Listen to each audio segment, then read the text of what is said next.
You are listening to the Holistic Hormone Podcast. I'm your host, Eleanor Dooley, and if you're seeking a deeper understanding of your body's inner workings, the reasons behind its actions and reactions, and you suspect that your hormones might be at play, you are in the right place, my friend.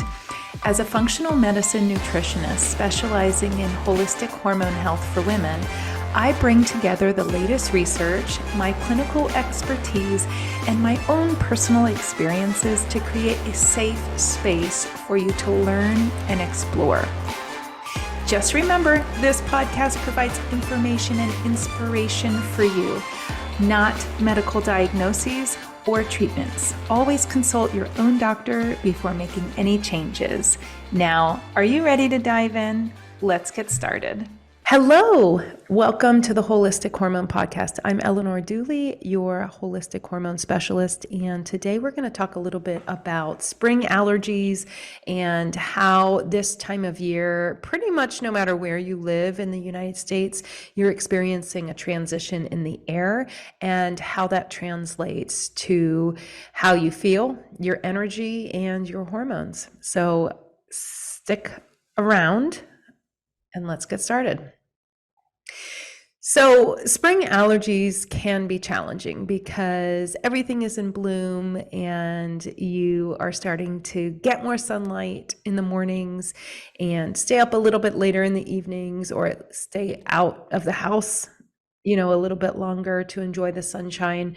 But this can also have an effect on everybody in my house is sneezing like crazy. And if you can tell, I have a little bit of sinus stuff going on that I'm trying to get through as well. So this can be a very trying time for us as we transition to all of these things that are blooming around us and really getting out of that old wintry darkness and coldness and really shaking it off into what is to come in the spring. And I think this is a really cool time to remember that we as women are going through phases in our cycle every month, and the same with the moon cycles every month. So we are in the phase where if you're gonna liken this to, female menstruation, we're coming out of the winter, we're coming out of the menstruation, and we're headed into the follicular phase.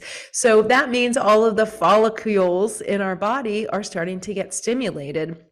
And this can shake things up a little bit.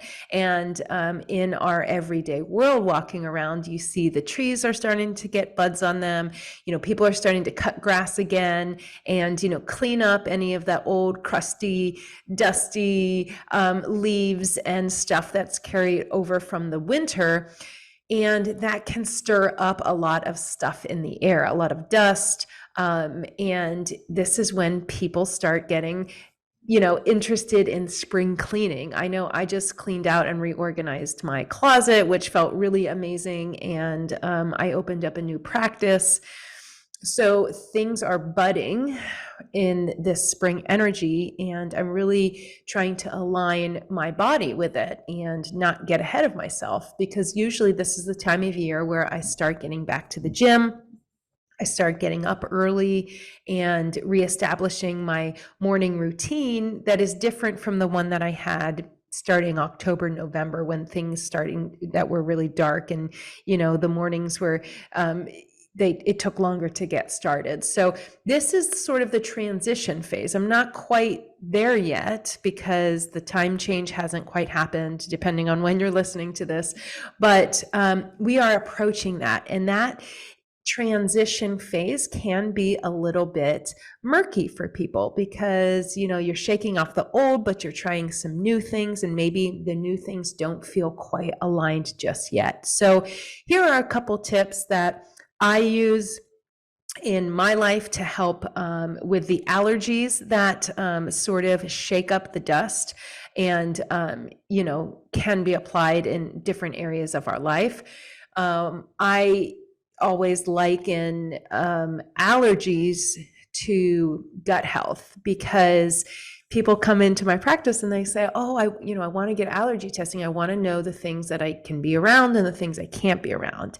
And I can certainly order that testing, and I've done it in the past. I've done it on myself.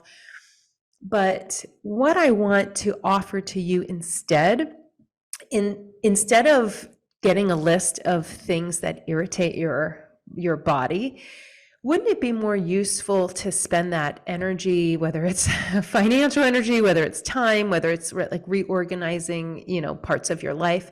It would be more beneficial for you to improve the way that your body shows up around those things. So improving the lining of your gut will actually prevent those allergens from getting from inside of your body into your bloodstream. So, and I do this, I can help people identify what the thickness of their lining or the permeability. If there's little tiny holes in the lining of your gut, then you are going to be more allergic to things.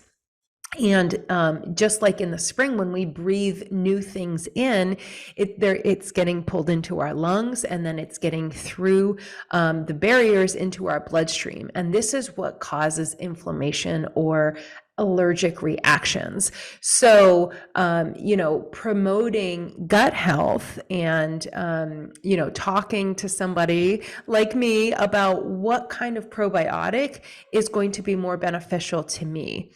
Please don't go out into, a health food store and just pick up any old probiotic, because first of all, a lot of them, we don't know where they're sourced.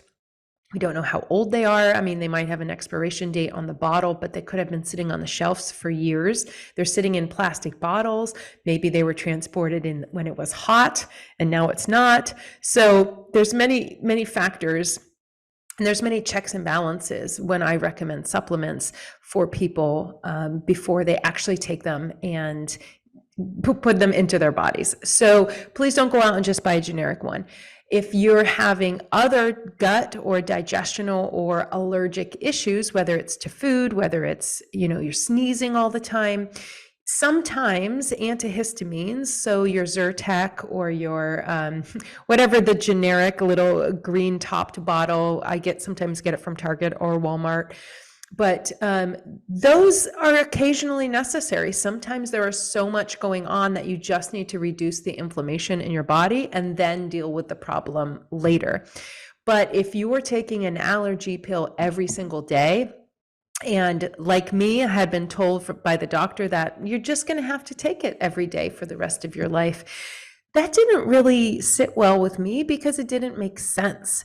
Why would I take something that is going to reduce inflammation every single day without addressing what is inducing the inflammation? And if I'm inducing inflammation simply by breathing, there's something else that I need to do. Perhaps strengthen the area of my body that is allowing this inflammation. And so for me, it was really looking at the things that caused inflammation in my body. So I dramatically reduced the amount of dairy or cow's milk that I was ingesting. I wasn't ingesting a lot. I do still eat cheese occasionally, but switching coffee creamers to an almond milk creamer. And I really don't buy milk anymore. In my house, I get almond milk. My kids are just used to it. And so baking and cooking, that's what I'm using. And just really reducing the exposure to cow's milk, because it's really hard on the body, and it always causes inflammation in the body, which causes the creation of mucus. So if you feel like you're coughing a lot or you feel like you're congested a lot of this comes from milk, cow's milk, because the human body wasn't designed to break down cow's milk. So once I eliminated that, I stopped getting sinus infections. I would get a sinus infection maybe once a month, once every 2 months.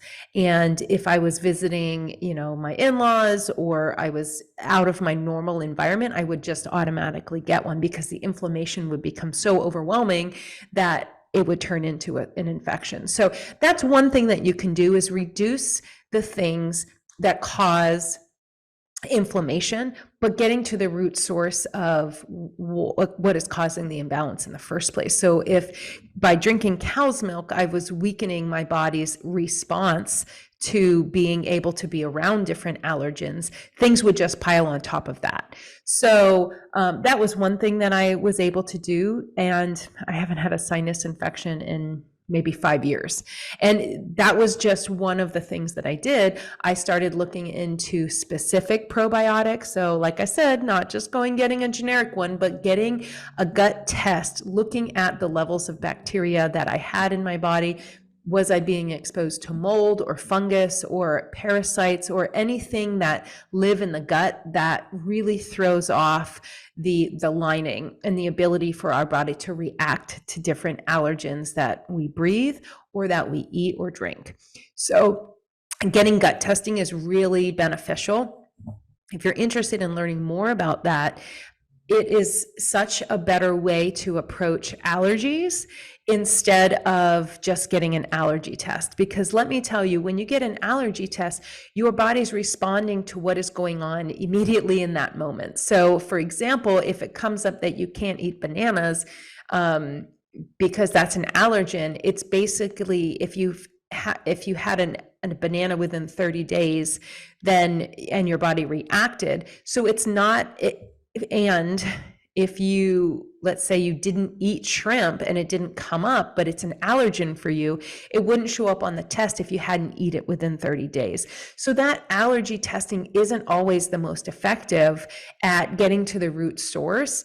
Because of course, if we're allergic to something and we stay away from it, we can live our lives trying to stay away from it. And also we can learn to live with interacting with it by strengthening the lining of our gut. So really allergies, when people want allergy testing, I try to explain that GI map testing is really a much more informative test, and it helps us get to the root cause. So if you're interested in looking into that, you can definitely reach out to me on my website, eleanordooley.com. You can set up a free 20-minute consult. I can go over it with you, or there's information on what that test is and how it works. So that's something that I think would be super beneficial for you, especially if you suffer with allergies. So many people, come into my office, oh, it's allergies. And, I'm kind of asking myself, why are we continuing to live with this loosey-goosey diagnosis without actually looking at what is happening in our body? Why are we not able to tolerate cedar in the air or juniper or whatever is blooming and blossoming near you and making you sneeze? So, there is something to be said for finding out, why can I tolerate it or why can I not tolerate it and someone else can? So that's something you can look into. We certainly want to keep up our immunities by making sure that we're getting the right nutrients. Are we eating enough colorful vegetables and different ones? If you're eating the same things a lot, if your go-to vegetable is broccoli and you're eating broccoli 3 or 4 times a week, not that it's bad, but you need diversity because your body is getting adjusted and adapting to those nutrients. And we want to give it diversity. So we want to feed the bacteria of the gut all kinds of different things so that different bacteria are activated to keep us safe and to keep us, from being susceptible to these allergies.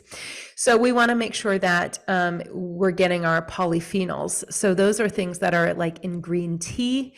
If you drink that, maybe you incorporate a daily tea time before bed, and this is your wind down time. It's really great for getting your cortisol to come down and your melatonin to come up, and really just signaling to your body that it's time to relax and wind down for the day. I know a lot of people come to me that are unable to sleep, or they're unable to fall asleep, or they can fall asleep but they can't stay asleep. So I work with a lot of women in my practice on techniques for getting you soundly sleep and getting to that deep delta sleep where the detox happens throughout the whole night. Imagine a night where you go to sleep and you wake up at 6 or 7 a.m. having not woken up the whole night. I know that was a real problem for me a few years back, and I still am just so excited when I wake up, when it's time to wake up, and that's it. So if you struggle with those things, getting the right testing and the right information is how you are going to move the needle in really understanding what is going on. So I urge you to stop putting Band-Aids or taking a daily pill to keep inflammation down without investigating what is causing the inflammation. So thank you so much for listening today. I hope this was helpful. I wish you the happiest spring, and I can't wait to hear from you. See you next time. Thank you for tuning in to the Holistic Hormone Podcast. I appreciate you being a part of our community, and I hope you found today's episode truly valuable. If this podcast meant something to you and you'd like to show your support, please consider leaving me a review on Apple Podcasts or Spotify. Your reviews help others discover this valuable information. Don't forget to stay connected with me on social media. You can always find me on Instagram at holistic.hormone.specialist, where I share insights, tips, and updates to keep you informed and inspired. And if you're interested in exploring my latest programs and resources, head over to nourishingnutrition.net to see what's new and how you can further your journey to holistic hormone health. Once again, thanks for being part of this podcast family. Your health and well-being matter, and I'm here to support you every step of the way. Until next time, take care and stay hormonally balanced.